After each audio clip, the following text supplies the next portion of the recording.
Okay, ladies and gentlemen, back again, Bassburg Chronicles number 178. I'm not sure if I'm going to actually post this one, but I'm going to start this and see what I can do with it, if anything. I'm a wannabe writer.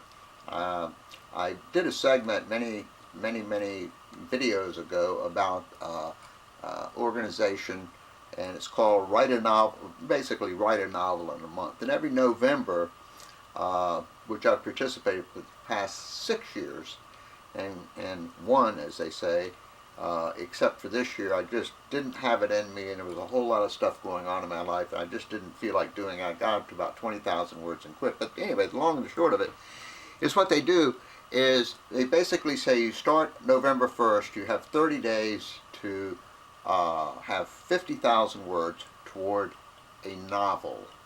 Doesn't have to be completed, doesn't have to be spell checked or any of that, just 50,000 words. And it's really kind of an interesting process. Anyway, as I said, I may not post this one. Have you folks heard of Carl Hiaasen? I think I'm pronouncing that correctly. And he is a writer. I believe his day job, if you will, is with the Miami paper. And he has written, I don't know how many books, 7, 8, 10, 12 books or something, all of which I've read. And he is real concerned with what's happening in Florida as far as land development and things like that. However, given that, he always has some outrageous characters in his books. Would you call it satire? I'm not even sure what you'd call it, but I mean, the guy is terrific. If you haven't read him, Carl Hiaasen, I can't remember how he spells his name, but anyway. He had, for instance, he had one, I think I've mentioned him before, he had one where this character, a Rottweiler, latched on to his arm. He cut the Rottweiler's head off and walked around with the Rottweiler, on his arm. He had one fellow who started taking steroids, and he got so consumed with them that he had an IV, and he was pulling around, this, how you, when you go to the hospital, they give you an IV, and they have the bag hung on the roller gizmo, and this guy got to the point where he's walking around with this constant IV of steroids, to pump his body up. Anyway, I wrote this book once. Well, that's a little much. During one of these, excuse me, November escapades, if you will, I started this novel, and this is going to be kind of embarrassing, but what the hell? It was, let me see how to put this. Okay, I live in Virginia Beach, Virginia, and this is like the mecca for whack jobs. We have the Edgar Casey Foundation, this huge building down on the ocean front, right, well, one just across from the ocean. This huge building, and they do all kinds of, all the whack job stuff down there. They do it. And they teach classes on telling you how to do it, and on and on and on. And then across the way, who do we have?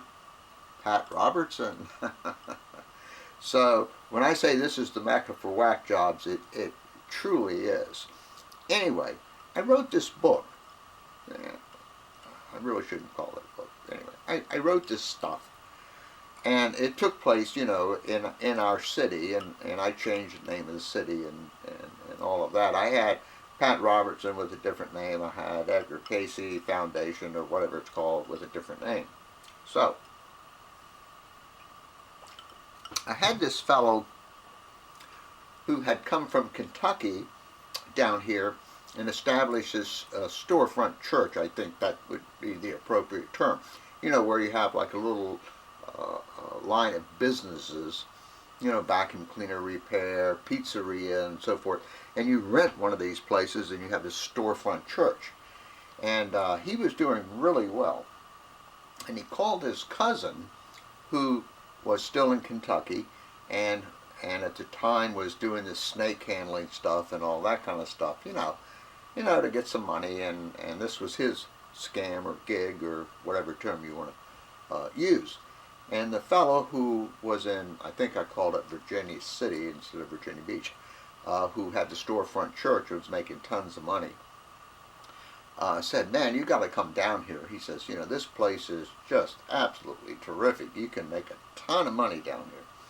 So he encouraged his cousin, I believe it was, to come down and take a look.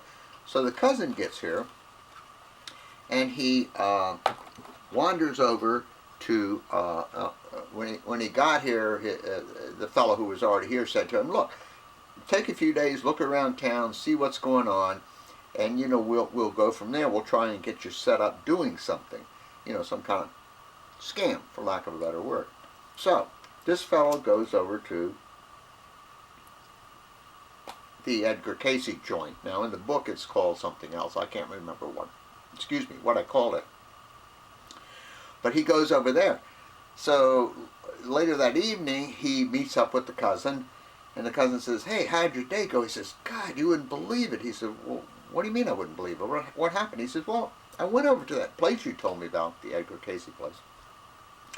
And he said there was this other place, you know, right there, you know, on the property, and it said some kind of spa mess or something.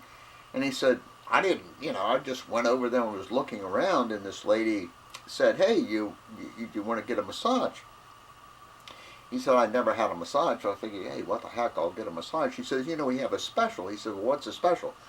And she said, well, you know, you get the massage, you get some Reiki, you know, you get all the stuff that we do over here, a little bit of each, and so on and so forth.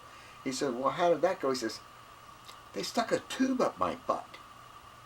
And the cousin said, what are you talking about? Yeah, they stuck a tube up my butt. And they flushed me out or something. And the guy who had been down here said, damn, I've never heard of that. And of course the cousin who had just come from Kentucky said, Jesus, neither had I. Well, you know, on and on and on. So that was sort of that. So, this is kind of embarrassing for me. Well, no, it isn't. Anyway, so what the cousin who came from Kentucky decided, okay, it sounds outrageous, but Carl Hyacin has outrageous people, is he was going to establish, he was going to start doing spiritual douches. Okay, now I know that's absurd and it's most likely gross, and you know, I'm sure some of you out there are going to say, Jesus Christ, you know, George the pervert or something. Well, most likely not a pervert. But I thought it was kind of neat. In other words, these whack jobs out there who believe in the astrology, the reflexology, the Reiki, the this, the that, I mean, there's nothing they won't believe. And there's nothing they won't do. And by the way, sticking the tube up your butt is colonic irrigation, colonic hydro, something or another, and on and on and on. And by the way, that is done. That is done. There are several places in town that do this, and I've mentioned this before. There is no oversight, so to speak. There's no inspection of the equipment, and it does absolutely no good. In fact, it does the exact opposite. In other words, it's bad for your health. To begin with, you have bacteria and stuff in there that you actually need. And of course, that is all flushed out. And people have died from this. They've died because they've been infected, because the equipment wasn't clean. They've died because they've had perforations. They've died because, you know, all the electrolytes or whatever the hell it is down there, you know, have been washed out. And this is a horrible thing. We have one place that advertises here locally that it will help your hearing, for crying out loud. That it will help your vision, for crying out loud. But anyway, so this guy was going to establish this spiritual douche. What am I working up to? Okay, here's what I'm working up to. Recently read an article in two places. And what's the latest deal in California? This medical doctor and his wife, who own a spa, they started this steam cleaning of ladies' private parts. I'm not kidding. I'm not kidding. You can do a search. You'll find it. And basically what they do is, I think they charge 20 or 30 bucks. The ladies go in. They squat on this stand kind of thing that has an opening, of course, and steam comes up, you know. And, of course, they have herbs and all this other crap. And of course they say, oh, it's been done in Korea. I don't know for how many years, but have you ever noticed anytime these people are talking about the so-called Eastern stuff, they always talk, oh, it's been done for 88,000 years or something like that. But anyway, that seems to be the latest scam out there. You can get your private parts, ladies can get their private parts steamed.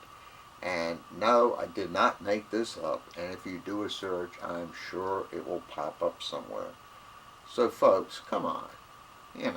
Don't, you ladies out there, if there are any of you watching, and I did look at the statistics on YouTube, and there are a handful of ladies who occasionally stop by.